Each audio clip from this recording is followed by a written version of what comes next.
Boa noite, irmãos. Graça e paz. Convido você a abrir a sua Bíblia no livro do profeta Isaías, no capítulo 63. Isaías 63. Nós vamos ler do verso 7 ao verso 14.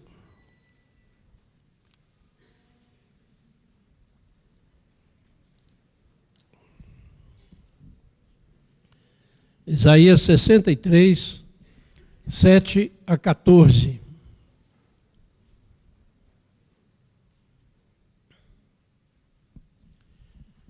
Assim diz a palavra do Senhor: celebrarei as benignidades do Senhor e os seus atos gloriosos, segundo tudo o que o Senhor nos concedeu, e segundo a grande bondade para com a casa de Israel, bondade que usou para com eles, segundo as suas misericórdias e segundo a multidão das suas benignidades. Porque ele dizia: certamente eles são o meu povo, filhos que não mentirão, e se lhes tornou o seu Salvador. Em toda a angústia deles, foi ele angustiado, e o anjo da sua presença o salvou. Pelo seu amor e pela sua compaixão, ele os remiu, os tomou e os conduziu todos os dias da antiguidade. Mas eles foram rebeldes e constritaram o seu Espírito Santo, pelo que se lhes tornou em inimigo, e ele mesmo pelejou contra eles. Então o povo se lembrou dos dias antigos de Moisés e disse: onde está aquele que fez subir do mar o pastor do seu rebanho? Onde está o que pôs nele o seu Espírito Santo? Aquele cujo braço glorioso ele fez andar à mão direita de Moisés, que fendeu as águas diante deles, criando para si o nome eterno? Aquele que os guiou pelos abismos, como cavalo no deserto, de modo que nunca tropeçaram? Como animal que desce aos vales, o Espírito do Senhor lhes deu descanso. Assim guiaste o teu povo, para te criares um nome glorioso. Amém. Senhor, lemos a tua palavra, Pai. E a tua palavra é viva, é poderosa, é inspirada. E nós queremos agora, Pai, que o teu Espírito Santo, que inspirou essa palavra, ilumine a nossa mente, o nosso coração, o nosso entendimento, para que essa palavra se torne viva na nossa vida e prospere, Pai, na vida do teu povo, segundo aquilo que o Senhor mesmo já tem determinado para a tua honra e para a tua glória. É o que nós te pedimos em nome de Jesus. Amém. O pastor Jefferson, hoje pela manhã, nos lembrou da nossa conferência missionária. E, aproveitando, justificar a ausência dele e do pastor Pedro Felipe, eles estão na cidade de Cataguases, né, como pastor Jefferson, como presidente do presbitério, para receber ali uma igreja inteira para a Igreja Presbiteriana do Brasil. Então estão ali reunidos, recebendo esses irmãos, membros, o pastor, inclusive o pastor, que resolveram abraçar a doutrina reformada e pediram a filiação, e depois de um tempo de instrução, eles agora então estão sendo recebidos ali como uma congregação presbiterial do presbitério de Juiz de Fora. Glória a Deus por isso, né? Deus operando, agindo. Então o pastor Gerson como presidente e o Pedro Felipe como membro da executiva estão lá hoje, por isso não estão aqui presentes.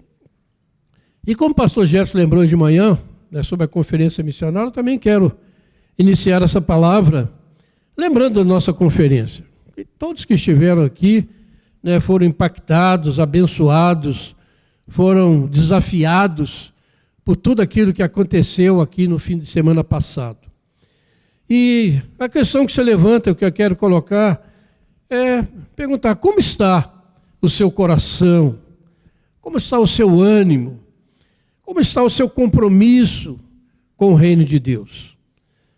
aqueles dias de conferência fizeram alguma diferença no seu viver? Seremos, de fato, frutificar para a glória de Deus?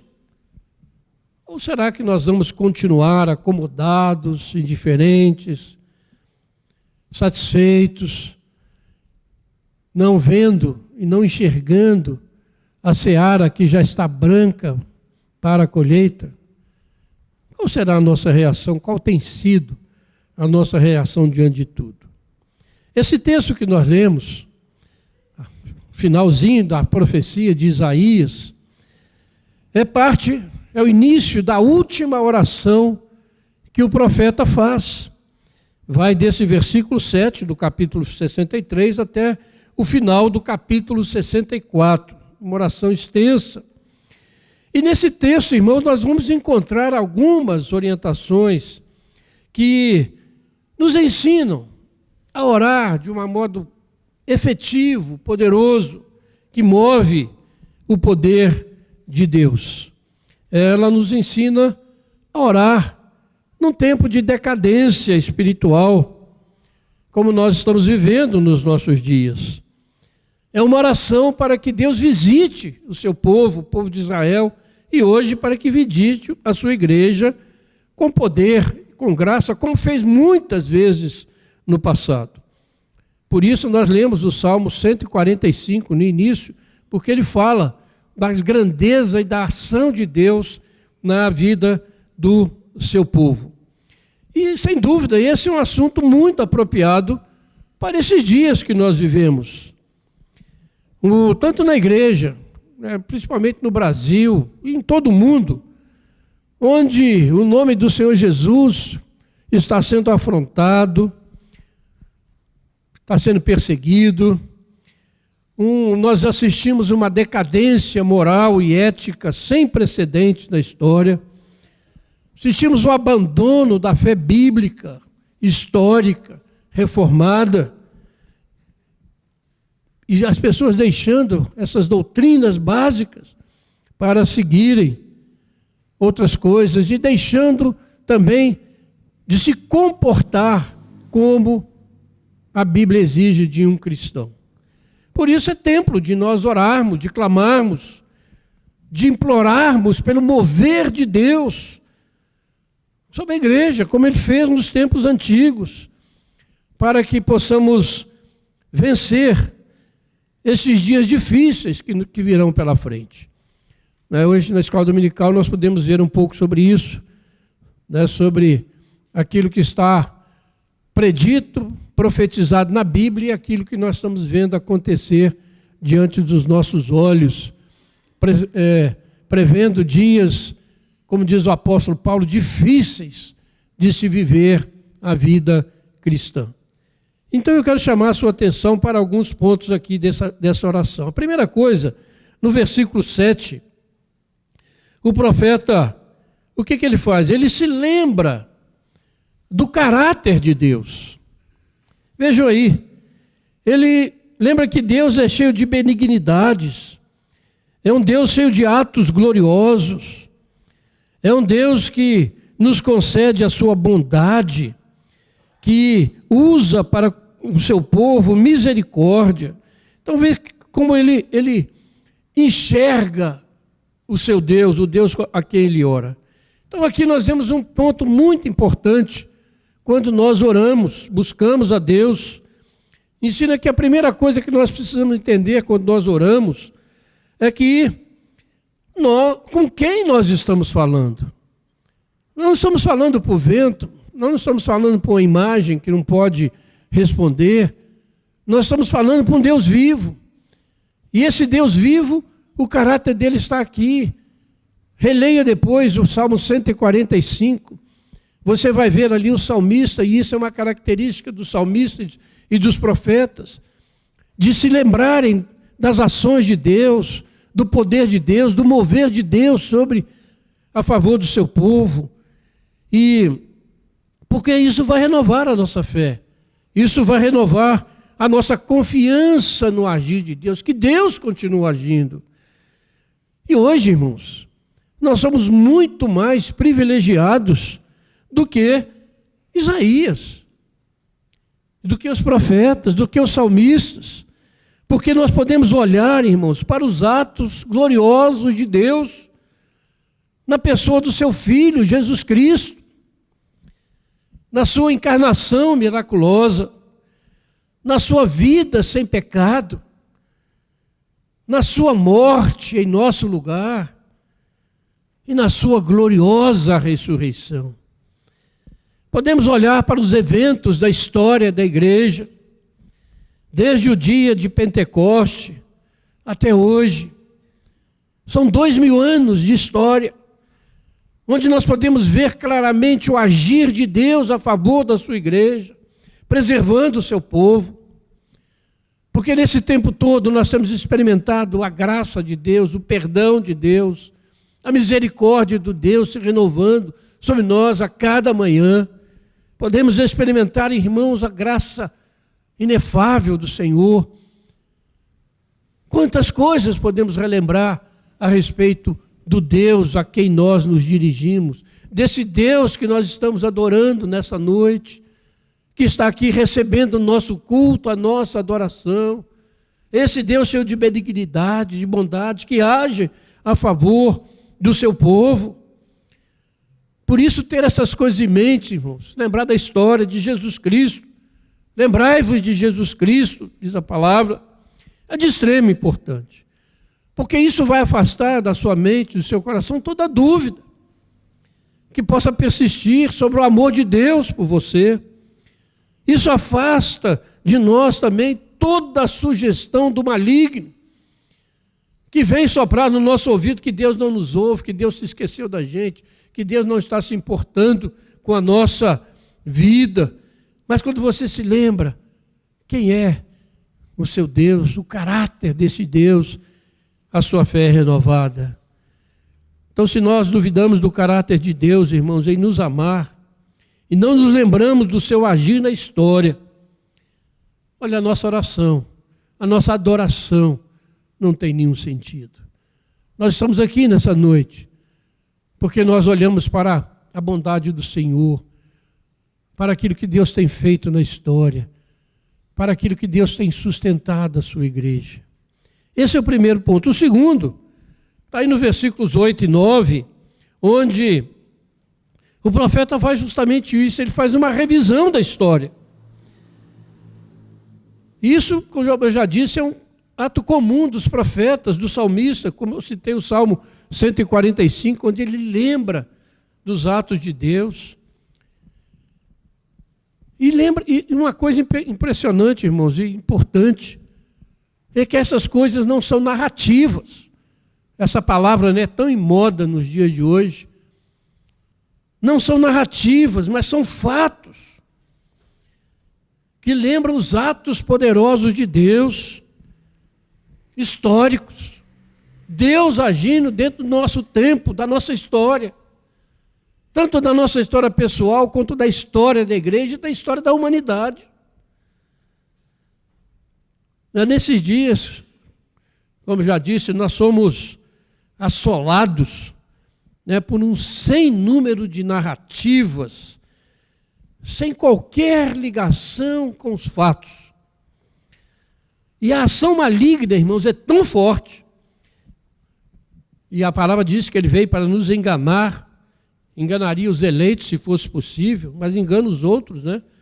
A ação maligna é tão forte que fatos, e acrescentam, fatos reais, para ficar ainda mais enfatizado, são deturpados ao ponto de virar uma mera narrativa que favorece pontos de vistas ideológicos, políticos. Muda-se o fato, cria-se uma narrativa, mas quando aqui nós temos, quando você abre a palavra, você se lembra de Deus e você lembra dos atos de Deus, você é impactado. Mas as pessoas cegas pelo pecado acreditam muito mais nas narrativas malignas do que nos fatos da revelação bíblica. O que está registrado aqui é fato, aconteceu, é o agir de Deus. Não foi escrito por homem nenhum, mas foi inspirado pelo Espírito Santo. Não é o homem escrevendo alguma coisa, mas é Deus se revelando. Por isso, irmãos, precisamos nos apegar a esses fatos. Vejam bem o versículo 8, ele diz: certamente eles são meu filho, filhos que não mentirão, e se lhes tornou o seu Salvador. Em toda a angústia deles, do povo, foi ele angustiado. E o anjo da sua presença os salvou. Pelo seu amor e pela sua compaixão, ele os remiu, os tomou e os conduziu todos os dias da antiguidade. E a igreja cristã, meus irmãos, nos dias de hoje, é uma das mais afetadas por esse comportamento que vem do inferno, que muda os fatos da história da igreja em meras narrativas de um passado longínquo, de um passado idealista, romântico, mas que não afeta a nossa vida hoje. É isso que o mundo está fazendo. A Bíblia já está ultrapassada. Essas narrativas aí não têm nada a ver conosco. Vamos criar uma Bíblia nova, fatos novos, vamos atualizar a palavra, vamos escrever umas coisinhas mais agradáveis. É isso que está acontecendo. E pior, irmãos, que isso não acontece só fora da igreja, porque dentro da igreja, né, surgem líderes, surgem pastores, teólogos, para colocar em dúvida a inspiração da palavra, a inerrância das Escrituras, a suficiência da palavra de Deus, a Bíblia, negando o caráter revelado de Deus, do Deus bíblico, e cria-se Deus segundo os seus interesses, segundo os seus propósitos, deuses que lhes agradam, Deus que faz a sua vontade, Deus que obedece ao seu mandar. Esse é o Deus que muitas vezes é cultuado em igrejas, muitas vezes chamadas cristãs. E hoje, né, nós estamos, como cristãos, lamentando, né, os ataques que a fé cristã sofre em todo o mundo, por parte das ideologias políticas, das ideologias de gênero, por parte daqueles que querem nos tirar o direito de pregar o Evangelho, de pregar a Bíblia conforme está registrada, de pregar a revelação de Deus. Queremos que a gente se torne politicamente correto, né?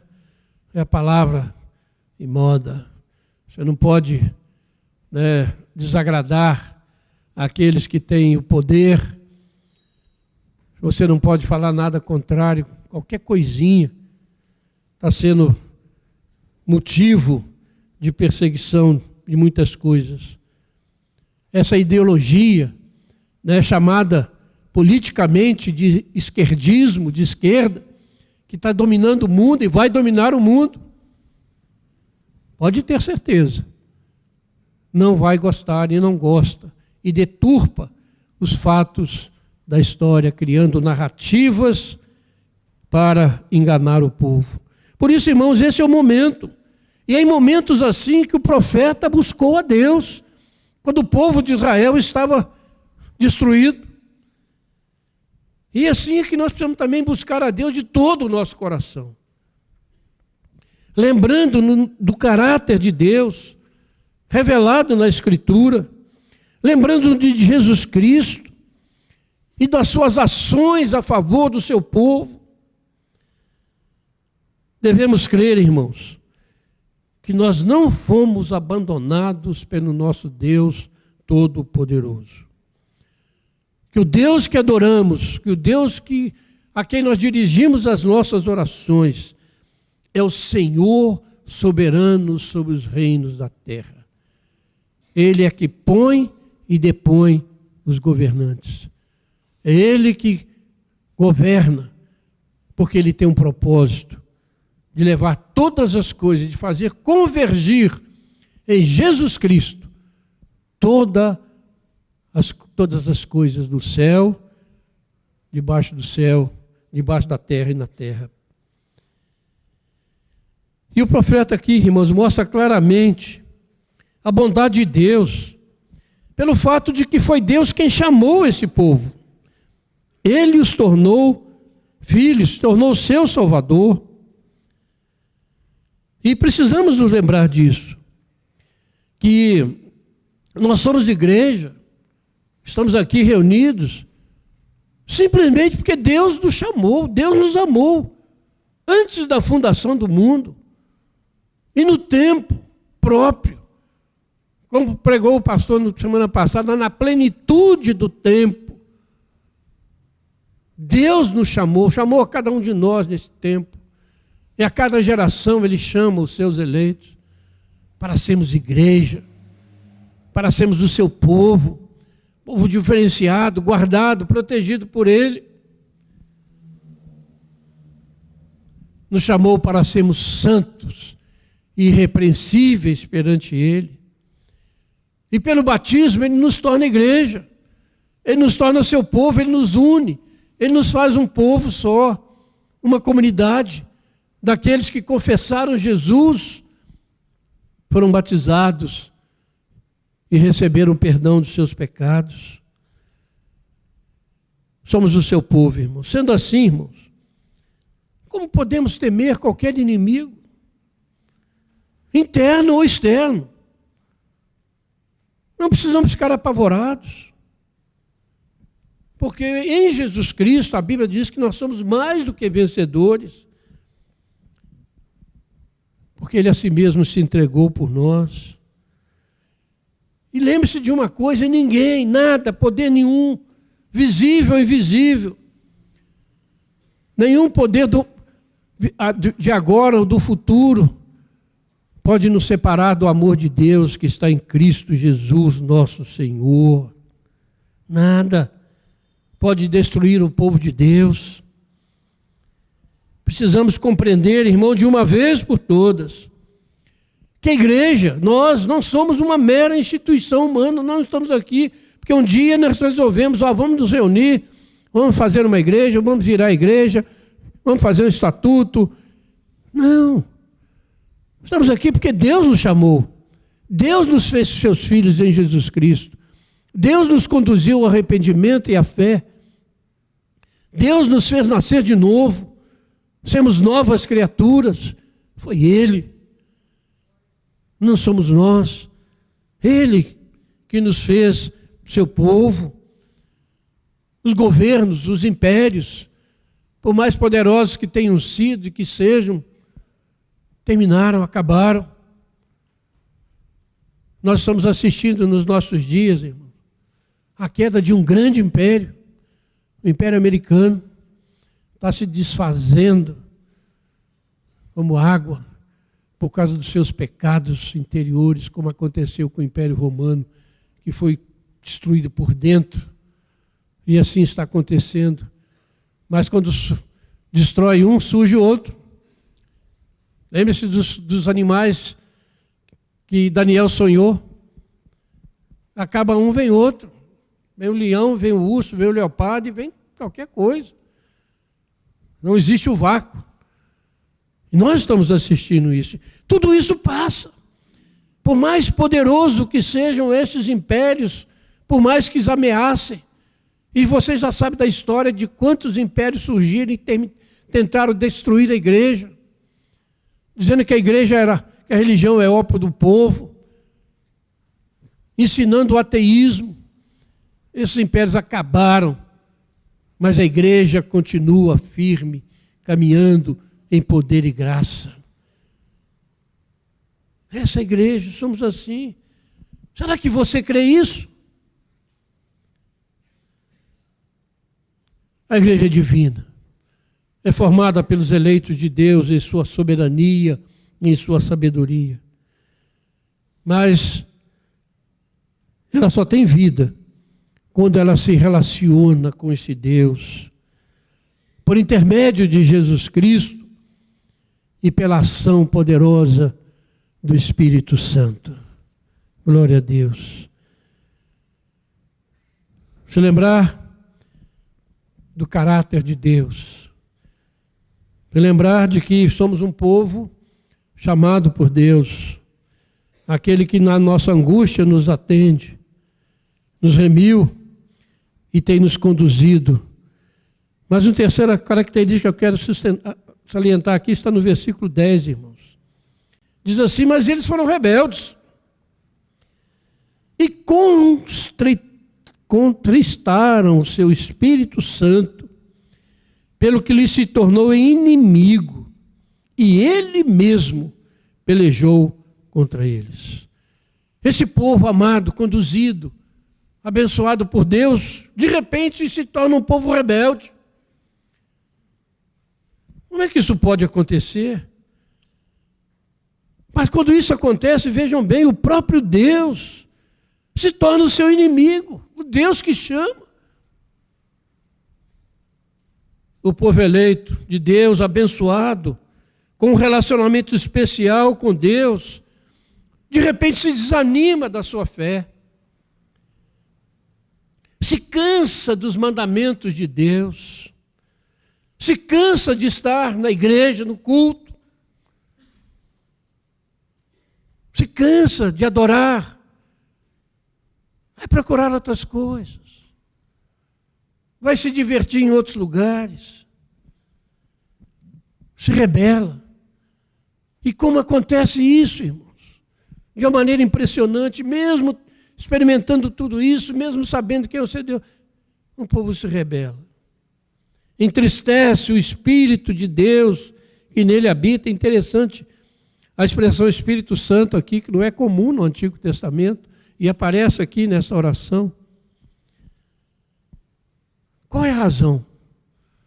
A razão é que esse povo, e você pode ver isso na história de Israel, ele começa a invejar o estilo de vida do mundo, dos outros povos. Ele se encanta com os deuses dessas nações, aqueles deuses que são manipulados, aqueles deuses que recebem ordem das pessoas. Começam a criar um culto onde eles mandam em Deus. Eles não querem ouvir os mandamentos de Deus, mas querem dizer ao Senhor: eu decreto isso, eu falo aquilo, eu quero isso, eu quero aquilo, e o Senhor vira um garoto de recados.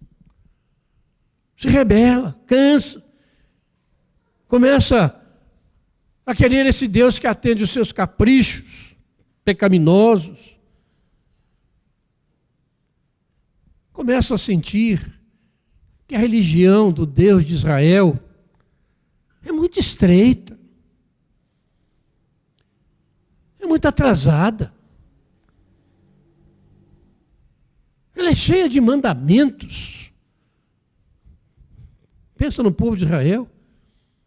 Mandamentos que tiram a nossa liberdade de ser o que nós queremos ser. No povo de Israel, eles não podiam comer o que queriam, mas tinham que comer o que Deus determinava. Lembra-se lá no deserto, quando eles murmuraram contra o maná? Eles não podiam se casar com as pessoas das outras nações e nem viver os dias da semana como quisessem. Havia leis muito específicas. Isso cansa. E isso acontece hoje, irmãos. Quantos estão se rebelando contra Deus, dizendo: essa religião é intolerável, ela é exigente demais, exige que a gente viva em santidade, exige que a gente renuncie às coisas do mundo, exige que a gente esteja no culto para adorar a Deus, que a gente se envolva hoje, como o pastor Jefferson falou muito bem, dos ministérios da igreja. Quantos não se envolvem e não querem se envolver? Por quê? Essa religião é muito exigente. Domingo eu tenho que ir na igreja, domingo é dia do Senhor. Poxa, domingo é o dia que eu tenho para descansar. E Deus exige que eu vá na igreja para adorá-lo. Vou procurar uma outra religião mais fácil aí, que me tolera. Vou procurar deuses que sejam mais compreensíveis, mais tolerantes com o meu modo de vida, que seja mais tolerante com os pecados que estão acontecendo. Vejam bem, irmãos, eles haviam recebido tudo de Deus, como nós temos recebido. Lembra da história, da sua vida, da história da igreja. Mas nós não estamos contentes. O povo de Israel mergulhou, passou a adorar outros deuses, a fazer altares, a profanar o templo. E por isso foram punidos. Deus se tornou inimigos deles. E preste atenção, essa é a razão da derrota de Israel sempre. Quando ela se rebela contra Deus, tanto nas crenças quanto nas práticas. E a gente pergunta, por que a igreja cristã está tão decadente nos nossos dias? Nós não dizemos que nós somos o povo eleito de Deus? Por que essa decadência? Cadê o poder da igreja para confrontar o maligno, as ideologias do inferno que estão por aí? Cadê o poder da igreja? Por que os nossos filhos estão sendo levados para a Babilônia e estão absorvendo a cultura da Babilônia? Por que os nossos filhos estão se perdendo nas universidades? Por que nós demonstramos tão pouco poder espiritual, irmãos? Sabe por quê? Porque ela está, ou melhor, uma outra pergunta, por que nós estamos tão cheios? A igreja está tão cheia de falsos profetas, de falsos pastores, de falsos cultos. O que está acontecendo? Porque não se vive mais na santidade da palavra de Deus. O que aconteceu? A razão é a mesma aqui de Israel. Eles foram rebeldes e contristaram, entristeceram o Espírito Santo que neles habita. Guarde uma coisa da história, irmão. Israel nunca foi derrotado por causa do poder e da força dos seus inimigos. Nunca. Por maior que tenha sido o exército que se acampou contra Israel, eles nunca venceram Israel. Israel sempre foi derrotado por se rebelar contra Deus. Veja a história. Poder nenhum desse mundo é capaz de vencer a igreja. Só vence quando a igreja se rebela contra os mandamentos de Deus, contra a vontade de Deus. Se deixa de fazer a vontade de Deus, de seguir os princípios do Senhor. Quando a igreja se acomoda ao seu modo de vida, fica satisfeita consigo mesma e deixa de adorar o Senhor. Israel nunca foi derrotado. E a igreja nunca é derrotada pela força dos seus inimigos. A igreja de hoje, ela não está sendo derrotada por culpa dos novos inimigos. Como nós sempre reclamamos, né? Hoje, as ideologias malignas são terríveis. As forças políticas que dominam são horríveis. As redes sociais que plantam tanta mentira. Reclamamos dos governos despóticos. Reclamamos da censura contra nós. Vamos lembrar, irmãos, os inimigos da igreja estiveram sempre presentes na história da igreja. A igreja nunca teve paz com este mundo. Mas eles nunca foram capazes de derrotar a igreja do Senhor. Mas o que acontece é que a própria igreja, em sua insensatez, se rebela contra Deus e contra a sua palavra, se afasta da revelação bíblica, se volta para outros deuses mais compreensíveis, menos exigentes, mais politicamente corretos. Coloca o ser humano no centro dos seus cultos. E os cultos existem para agradar a clientela. Monta-se todo um espetáculo para que você se sinta bem, para que você se emocione, para que você ache maravilhoso o culto, porque você sentiu alguma coisa, e não porque Deus estava presente. Você pode não estar sentindo nada agora, mas saiba de uma coisa: Deus está aqui. O Espírito de Deus está aqui. É pela fé, não é pelo sentimento, é pela fé. Quando o ser humano e os seus desejos malignos são colocados como centro do culto, toda adoração se foi. Cria-se os seus próprios deuses. Se rejeita a revelação bíblica e a ideologia do mundo entra no lugar da palavra. Mas o que é que acontece, irmãos? Deus, o próprio Deus, que cuida dessa igreja, que ama essa igreja, se coloca como inimigo. Peleja contra ela, vejam aí que coisa mais absurda. Mas ainda um quarto e último ponto aqui. Versículos 11 ao verso 14. Acontece uma coisa. O povo se lembra dos dias antigos. Verso 11. Então o povo se lembrou dos dias antigos, de Moisés, e disse: onde está aquele que fez subir do mar o pastor e o seu rebanho? E vai assim descrevendo, se lembrando.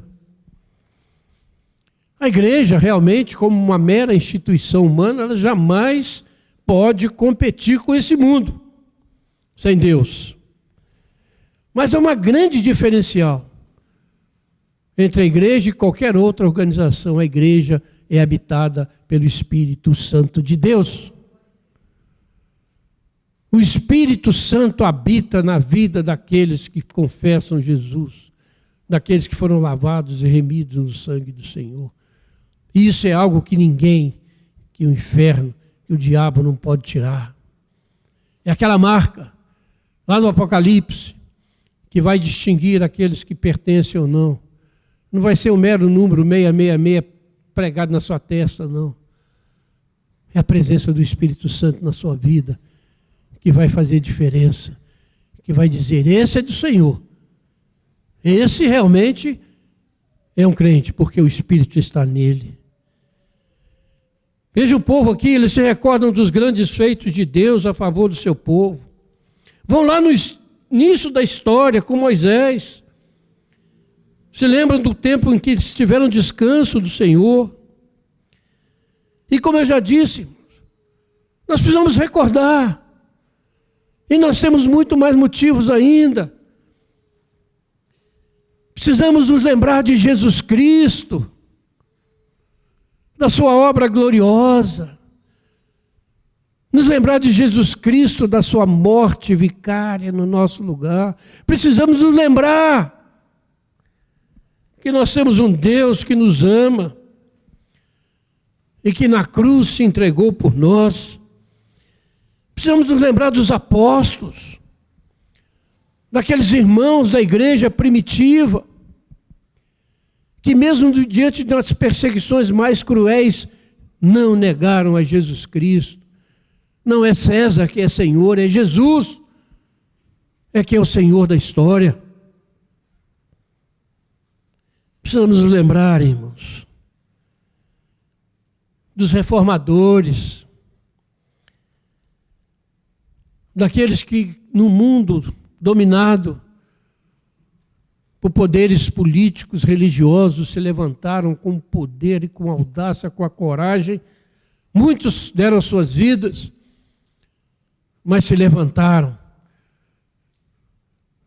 trazendo os valores da reforma, da só fé, só graça, só Cristo. Está faltando uma aí. Sola gratia, sola fide, sola escritura. Esqueci, muito bem, Vandir. Sola glória a Deus. Esses valores, eles lutaram por isso. E hoje, o mundo evangélico despreza a sua fé. Diz que você pode ser salvo pelos seus próprios poderes, capacidade. Que a graça já não é assim tão graça. Quanta coisa, irmãos. Vamos lembrar desses homens que deram suas vidas, que recolocaram a palavra de Deus como soberana sobre a igreja, e não a igreja como soberana sobre a palavra, mas a palavra é soberana sobre a igreja. Enfrentaram a morte. Vamos lembrar de Simon, que veio para o Brasil, um chamado de Deus, numa obra missionária, enviado pelo presbitério dos Estados Unidos, presbitério de Baltimore, nos Estados Unidos. Com 26 anos, chega nesse país tropical, cheio de doenças tropicais. Chega aqui com 26 anos, sem falar a língua. Em poucos anos, planta igreja, seminário, imprensa, organiza igrejas. Vamos lembrar de Simon. Tem aqui, ele perde a sua esposa, quando deu à luz a sua filha. E aqui, dá a sua vida, com 34 anos, morrendo de febre amarela. Vamos lembrar de Simon Blackford, aqueles que nos antecederam aqui na primeira igreja, aqueles que plantaram essa igreja, que aqui deram as suas vidas com fidelidade, com simplicidade, mas com amor ao Senhor tremendo. E hoje nós desfrutamos de tudo isso, porque nós tivemos antecessores na fé, que foram fiéis, foram leais, adquirindo toda essa propriedade, para que pudéssemos louvar e bendizer a Deus. Vamos lembrar, irmãos, do agir de Deus. Lembre do agir de Deus na sua vida, o que você era e o que você é hoje. Que você não acreditava em nada, hoje você crê num Deus vivo. Que você estava morto nos seus delitos e pecados. Que você não tinha esperança. Mas um dia Deus entrou na sua vida, te achou, te transformou, fez nascer de novo. Fez de você uma nova criatura. Parte de uma nova humanidade que vai herdar o reino de Deus. Lembre-se disso. Lembre-se. Concluindo, irmãos, queremos de fato ver o mover de Deus na nossa vida, na vida da igreja. Queremos Deus agir na família. Queremos ver Deus agindo nesse país, mudando a história. Nós queremos realmente frutificar para a glória de Deus. Vamos aprender nesse texto da palavra de Deus nessa noite, a orar esta oração do profeta, a oração que move o poder de Deus, que faz Deus agir de fato e de verdade. E como vamos fazer isso? quando você orar, quando você vier adorar a Deus aqui, lembre-se do caráter deste Deus, das suas benignidades, dos seus atos gloriosos, das grandes bondades de Deus para com você, para com a sua casa, para com a sua igreja. Lembre-se da misericórdia de Deus, de não dar a você o que você merece. Lembre-se da graça de Deus que te dá a você o que você não merece, né? A misericórdia é Deus não te dá o que você merece, né? E a graça é Deus te dá o que você não merece. Lembre-se disso. Toda vez que você tiver o desafio, eu vou à igreja. Hoje tem culto. Hoje eu vou adorar esse Deus que é bondoso, que é misericórdia, que se renova sobre mim. Lembre-se da história dos povos de Deus, da história da igreja, da história da sua vida, do agir de Deus. Tantas vezes Deus tem preservado a sua igreja no meio das mais difíceis circunstâncias. Lembre-se que a causa das suas derrotas na sua vida pessoal, dos seus medos, é a rebeldia, a sua rebeldia contra Deus e sua palavra. Vamos celebrar a ceia daqui a pouco. E lá na ceia diz que há muitos na igreja que dormem, que estão sofrendo, porque profanam esse sacramento, participando dele de modo indigno. Quando nós nos rebelamos, Deus se levanta para nos corrigir. Porque o que derrota o povo de Deus é a sua infidelidade. Não é o poder dos seus inimigos, não tema. Por mais que os poderes deste mundo estejam se levantando, sufocando a igreja, o que vai derrotar é quando nós nos tornamos infiéis e duvidamos do amor de Deus. Quarto lugar, peça que o Espírito Santo traga descanso, paz, alegria, intrepidez, coragem para a sua alma.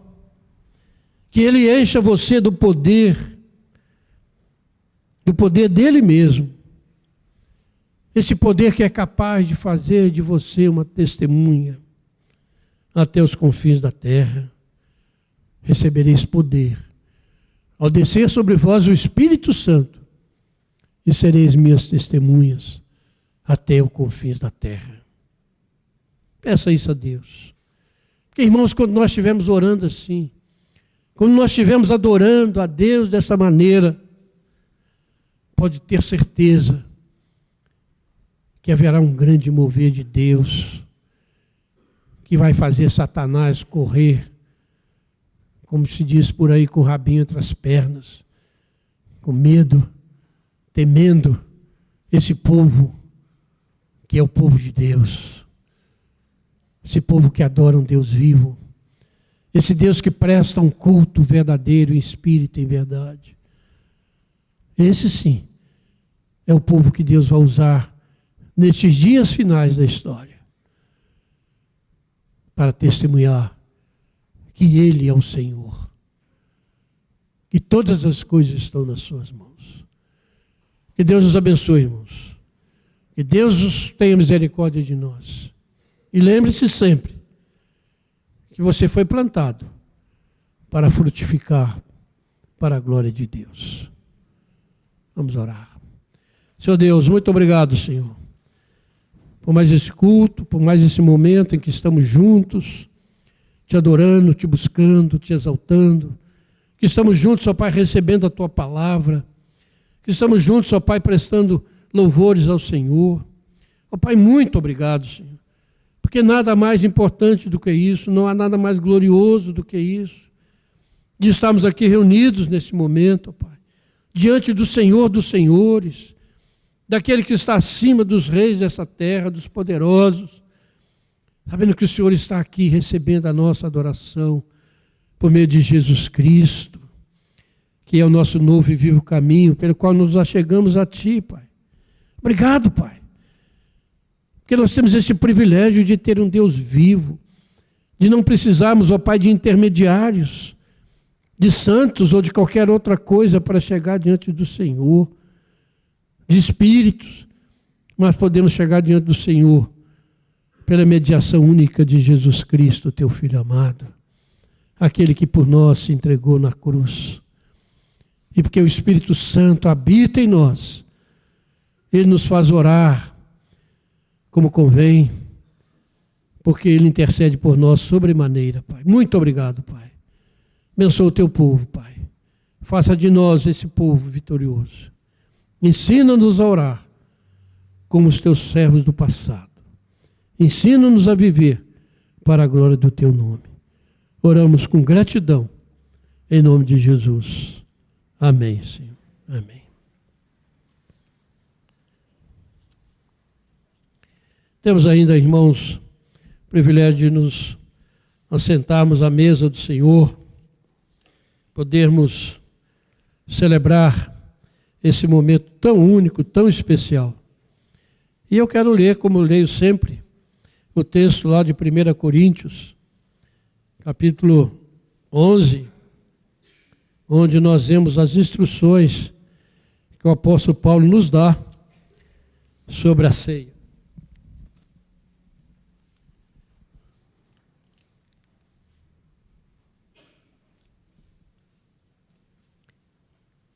E como o pastor Jefferson enfatizou pela manhã, isso aqui não foi Paulo que inventou isso. O que ele escreveu aqui, ele diz